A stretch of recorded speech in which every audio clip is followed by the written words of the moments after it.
오늘 우리에게 주신 하나님의 말씀 예레미야 11장 18절부터 23절까지 말씀입니다. 예레미야 11장 18절부터 23절까지의 말씀.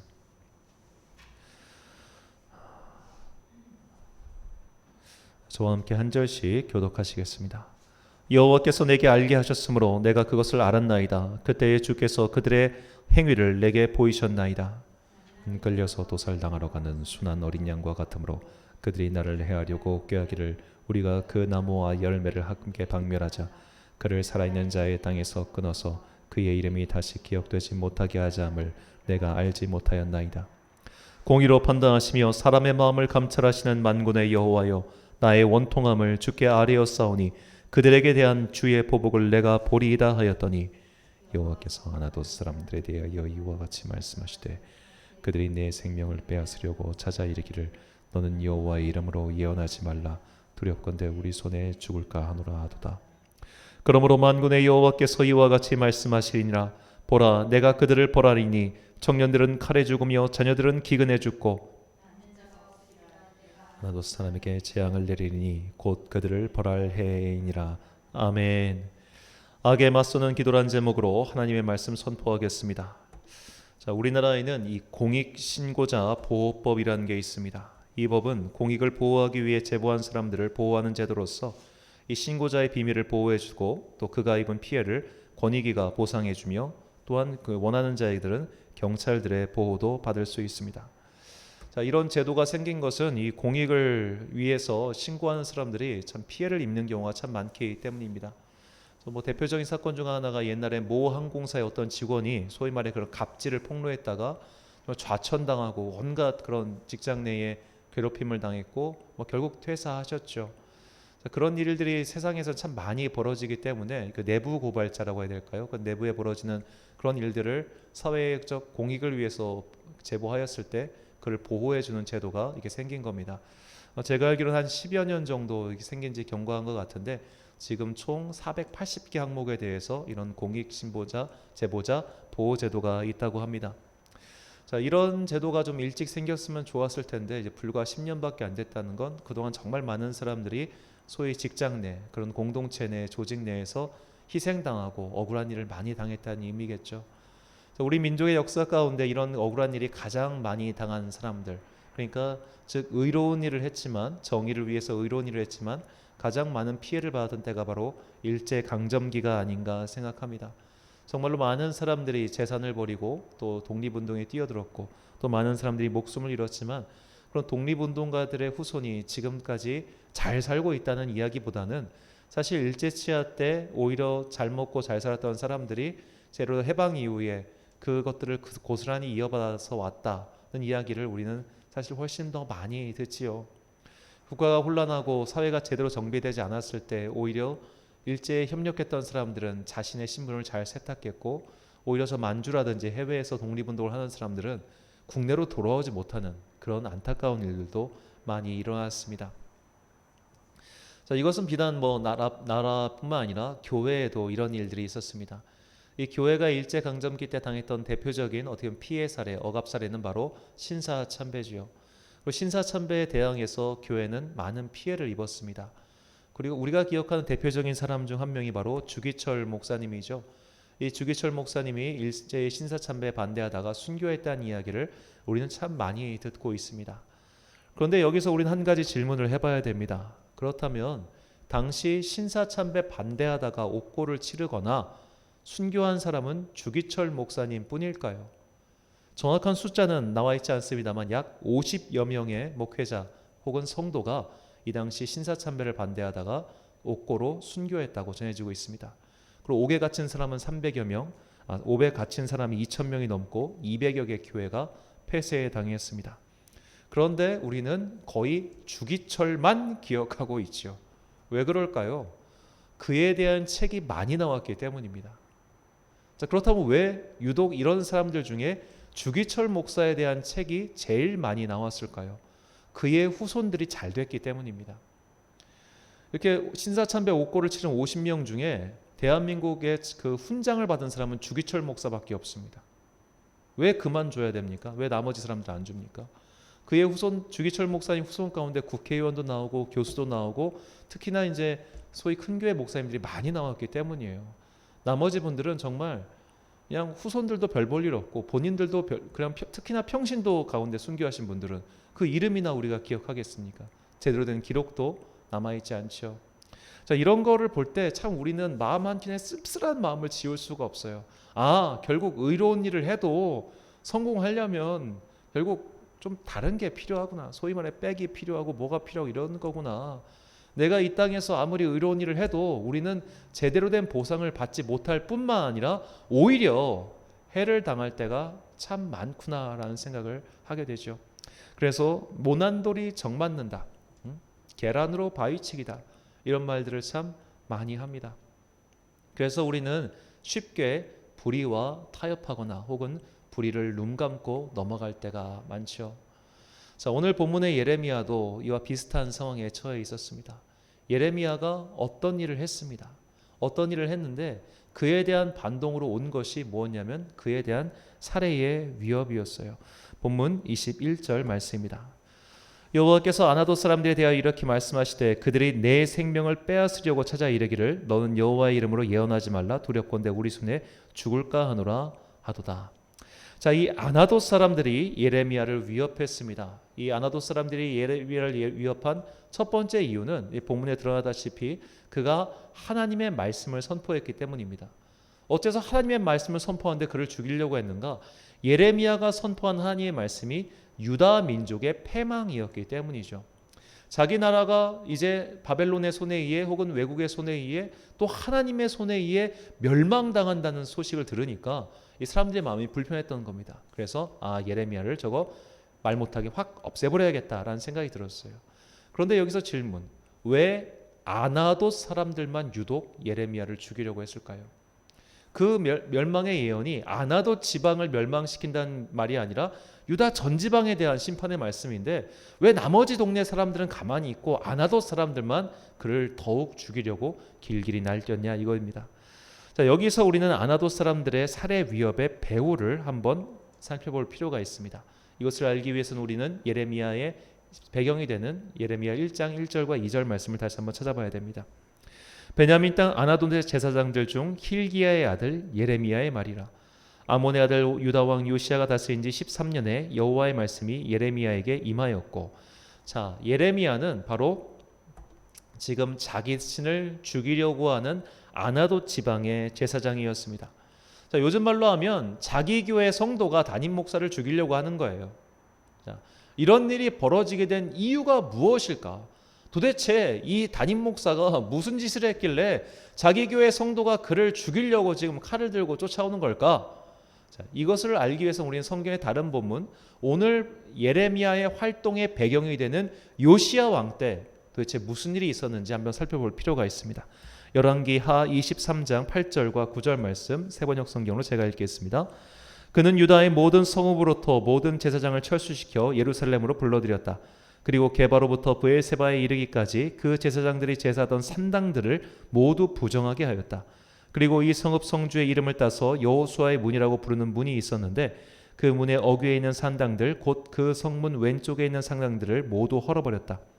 산당의 제사장들은 예루살렘에 있는 주님의 제단에 올라가지 못하게 하였으나 누룩이 들지 않은 빵은 다른 제사장들과 함께 나누어 먹게 하였다. 자, 이것이 그 유명한 요시야의 종교 개혁의 내용입니다. 요시야가 이제 성전을 수리하다가 거기서 신명기 법전을 발견합니다.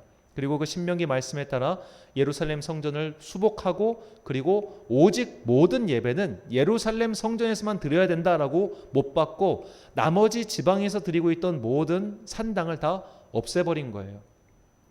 자, 우리는 여기서 이 산당 제사가 왜 생겼는지 그 이유를 조금 살펴볼 필요가 있습니다.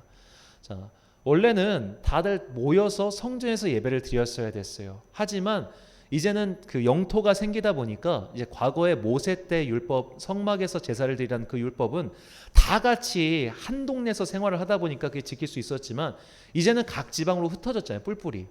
한 번 예배 드리려면 몇백 킬로를 걸어와야 되는 거예요. 그러다 보니까 자연스럽게 한 번 이렇게 모이기가 어려워서 자기 지역에서 예배를 드리는 게 시작됐는데 그게 바로 산당이었습니다. 그러니까 산당에서 이렇게 제사를 드리게 됐죠. 그리고 산당에서 제사를 드릴 때 그 제사를 인도할 제사장들을 뽑기 시작했는데 그게 레위 지파 사람들이었습니다. 여긴 또 한 가지 이유가 있습니다. 원래는 아론의 직계 자손들이 제사장을 해야 됐는데 세월이 흐르면서 이 사람들의 숫자가 많아진 거예요. 세월이 흐르면서 아론의 후손들 숫자가 많아지고 자연스럽게 그들에게 다 봉급을 줄 수 있을 만큼 성전이 넉넉하지 않다 보니까 이 사람들이 먹을 것을 찾아서, 그러니까 한마디로 직장을 찾아가지고 여러 군데로 흐트러진 겁니다. 즉 이게 쌍방의 요구가 맞아진 거죠. 레위인들에게는 직장이 필요했고, 그리고 백성들에게는 너무 멀리 가지 않고 가까이서 예배드릴 수 있는 장소가 필요했어요. 그러다 보니까 산당 제사가 생겨나게 된 겁니다. 우리가 주목해서 봐야 될 것 중 하나가 솔로몬이 성전을 짓기 전에 산당에서 제사를 드려요. 그러니까 산당 제사라고 하는 것은 굉장히 어떻게 보면 율법에서 명확하게 말하기 전에 자연 발생적으로 생겨난 어떻게 보면 일종의 절충안 정도로 생각할 수 있겠습니다. 그랬는데 이 산당 제사가 문제가 된 것이 뭐냐면 그 안에 소위 말해 혼합 종교, 즉 우상 숭배와 혼합이 되면서 이것이 여호와 제사의 본질을 흐리기 때문이었죠. 그래서 하나님께서는 강력하게 이걸 완전히 없애버려라라고 말씀하신 겁니다. 자, 그런데 이것을 없애니까 어떤 일이 벌어졌나요? 오늘 본문에 나오지만 이 그런 데서 제사를 드리고 있던 제사장들의 일자리가 없어진 겁니다. 하루아침에 그들이 실업자 신세가 된 거예요. 더구나 보니까 그들은 예루살렘으로 가서 이 제사장의 떡을 얻어 먹을 수도 없게 했어요. 정말 그냥 실직자가 돼버린 거예요. 그러니까 이 사람들 입장에서는 이 요시야의 개혁에 반대할 수밖에 없었던 것이죠. 그런데 예레미야서를 보면 예레미야는 이 요시야의 개혁에 찬성하는 입장이었던 겁니다. 즉 나와 똑같은 나의 동료였어요. 나의 동료인데 얘가 내부 배신자가 된 거예요. 내부 배신자가 돼가지고 나는 저 개혁을 찬성할 거야.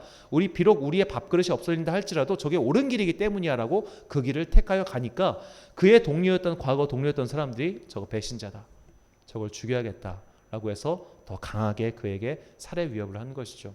이것은 마치 바울을 죽이려고 했던 사람들이 그 당시 이방 사람들이 아니라 유대교 사람들이었던 것과 마찬가지입니다. 내부의 변절자, 어떻게 보면 내부에서 반항을 하는 사람들은 오히려 더 나쁘게, 더 악하게 대할 때가 많죠. 그래서 아까 말한 듯이 이 공익신고자, 이 제보자가 생기된 이유도 외부의 집단이 저 회사 썩었어, 저 조직 문제 있어 이렇게 욕해도 내부끼리 똘똘 뭉쳐 있으면 별 타격이 없어요. 근데 내부자가 이탈해가지고 내부에 이런 비리가 있어요, 이걸 꼬지르면 훨씬 더 큰 타격이 있기 때문에 내부의 배신자를 처단하는 것은 예나 지금이나 사실 똑같은 인간의 본성에 가까운 행동이라고 할 수 있겠습니다. 이렇게 내부 배신자가 된 예레미야는 이 아나돗이라고 하는 자기의 고향 땅에서 더 배척받고 이제 심지어 살해 위협을 당하게 된 것이죠. 자, 이게 예레미야 입장에서는 얼마나 참 황당하고 또 억울하고 또 분한 일이었겠습니까? 그는 하나님께서 말씀하신 그 율법의 옳은 바를 따라 비록 내가 손해를 볼지라도, 지금 예레미야는 자기 직장이 없어지는 거예요. 자기 일터가 없어지는 거예요. 그런 것을 손해를 감수하고서라도 하나님의 옳은 길을 내가 따라가겠다, 그리고 그 옳은 길을 선포하겠다, 이렇게 이야기를 했는데 정작 자신에게 돌아온 것은 악인들, 자기 동료들의 살해 위협이었으니까 그 마음이 얼마나 힘들었겠습니까? 내가 분명히 옳은 길을 가고 있음에도 불구하고 이렇게 악인들이 더 득세해서 나를 위협할 때, 그때 예레미야는 하나님께 이렇게 묻습니다. 예레미야 12장 1절과 2절, 오늘 본문의 사건과 그대로 이어집니다.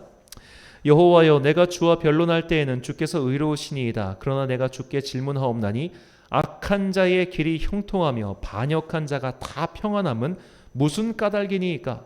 주께서 그들을 심으심으로 그들의 뿌리가 박히고 장성하여 열매가 맺었거늘 그들의 입은 주께 가까우나 그들의 마음은 머니이다.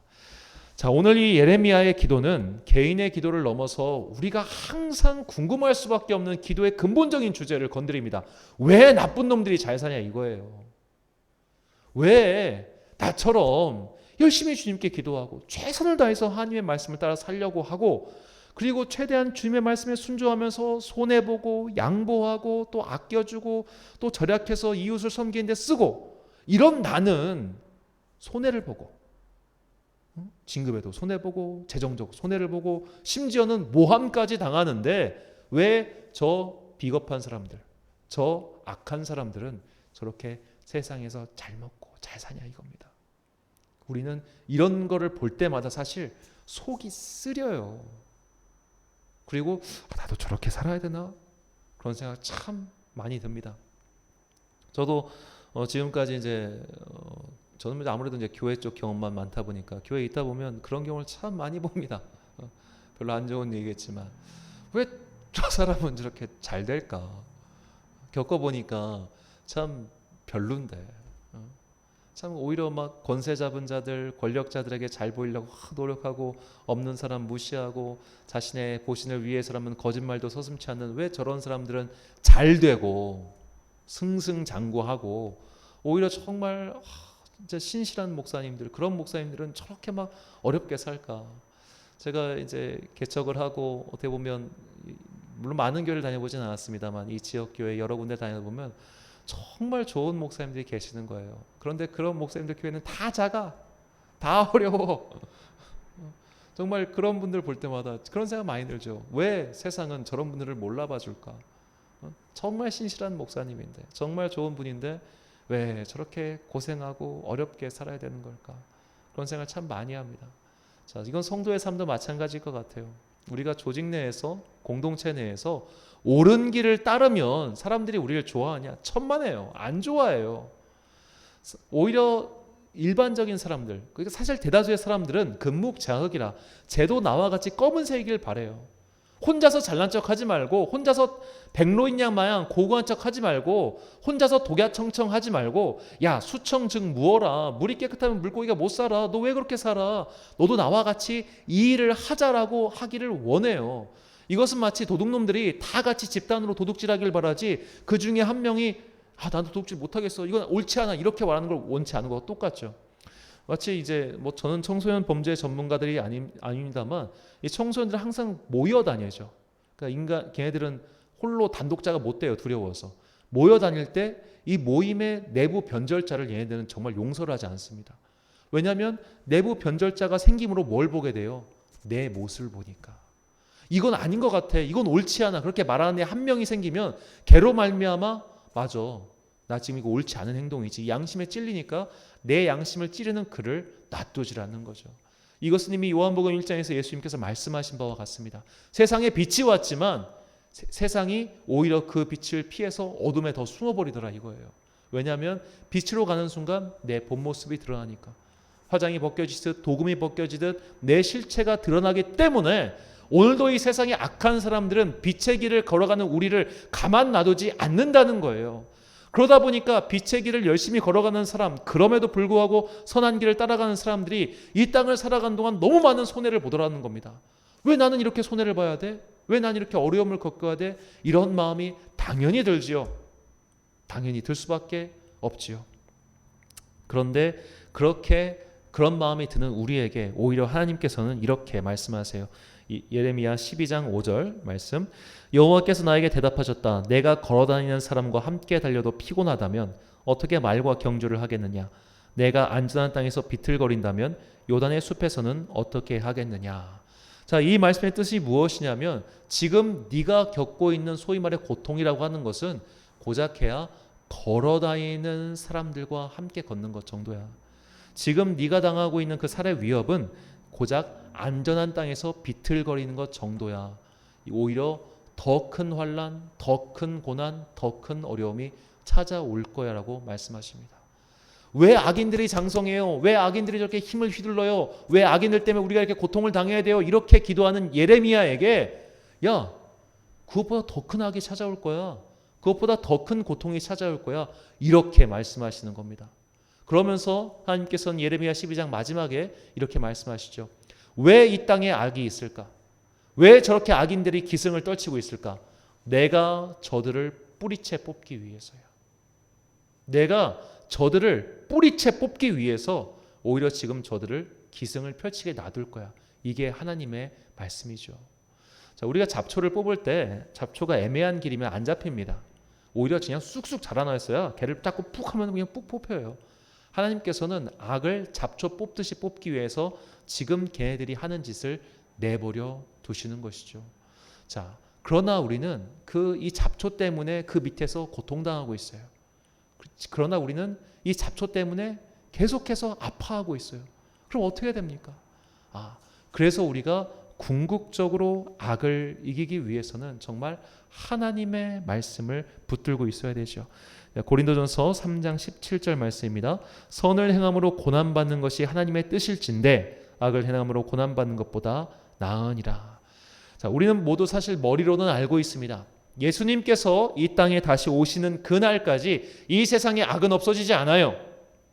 예수님께서 이 땅에 다시 오셔서 하나님의 통치를 이 땅 가운데 회복시키실 때까지 여전히 악한 사람들은 선한 사람들을 괴롭힐 거고, 악한 사람들은 세상에서 승승장구할 거예요. 비겁한 놈이 앞서갈 거고, 반칙을 하는 자가 더 빨리 갈 거예요.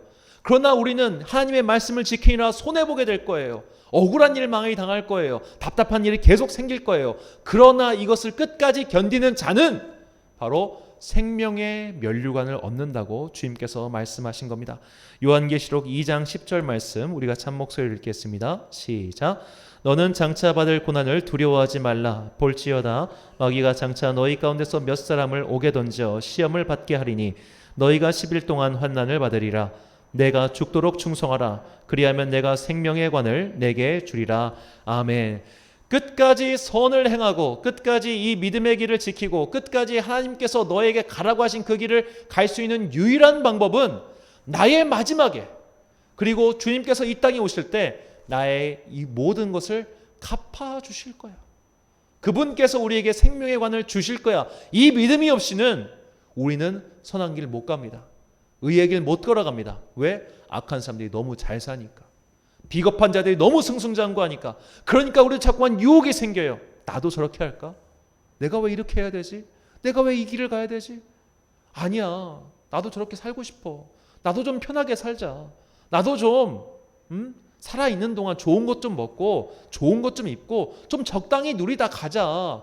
이렇게 생각할 수 있죠. 이렇게 하다가 망한 사람이 바로 삼손입니다. 삼손이 한 번 죄를 져서 망한 게 아니죠. 그는 반복해서 죄를 졌습니다. 첫 번째 죄를 지으니까 괜찮네. 두 번째 죄를 지니까 괜찮네. 그렇게 참다 하나님께서 그를 망하게 하셨잖아요. 우리도 그렇게 될 수 있어요. 의의 길을 포기했어요. 그리고 악인들과 함께 가요. 근데 가도 괜찮은 것 같아요. 성공할 수 있는 것 같아요. 좋은 일이 나에게 생기는 것 같아요. 그렇게 가다가 결국 망하게 된다 이 말입니다. 그렇기 때문에 우리는 이 땅에서의 보상을 바라고 내가 의의 길을 선택하는 것이 아니라 하늘나라의 보상을 바라고 주님께서 마지막 날 나에게 주실 그 생명의 면류관을 바라보며 이 땅에서 의의 길, 선한 길, 때로는 손해보고 때로는 아픈 일을 당하고 때로는 속상한 일이 너무 많이 당해도 이 길을 끝까지 걸어갈 수 있는 겁니다. 그럼 우리가 기도해야 될 것은 바로 믿음입니다. 믿음이 있어야 악과 맞서 싸울 수 있습니다. 믿음이 있어야 악에 맞서 기도할 수 있습니다. 믿음이 있어야 우리는 궁극적으로 우리의 삶의 소명이 끝나는 그때까지 주님께서 가르쳐 주신 빛의 길을 걸어갈 수 있습니다. 오늘 우리가 이 땅을 살아가는 동안 내 귀에 아무 증거 아니 보이고 내 귀에 아무 소리 아니 들려도 오직 하나님께서 마침내 이 땅에 그분의 통치를 확정하실 때에 보상해 주시리라는 그 믿음을 가지고 끝까지 악과 맞서 기도하는 여러분과 제가 되시길 간절히 축원합니다. 우리 같이 찬양한 후에 기도하겠습니다. 아무도 예배하지 않는 그곳에서 주를 예배하리라.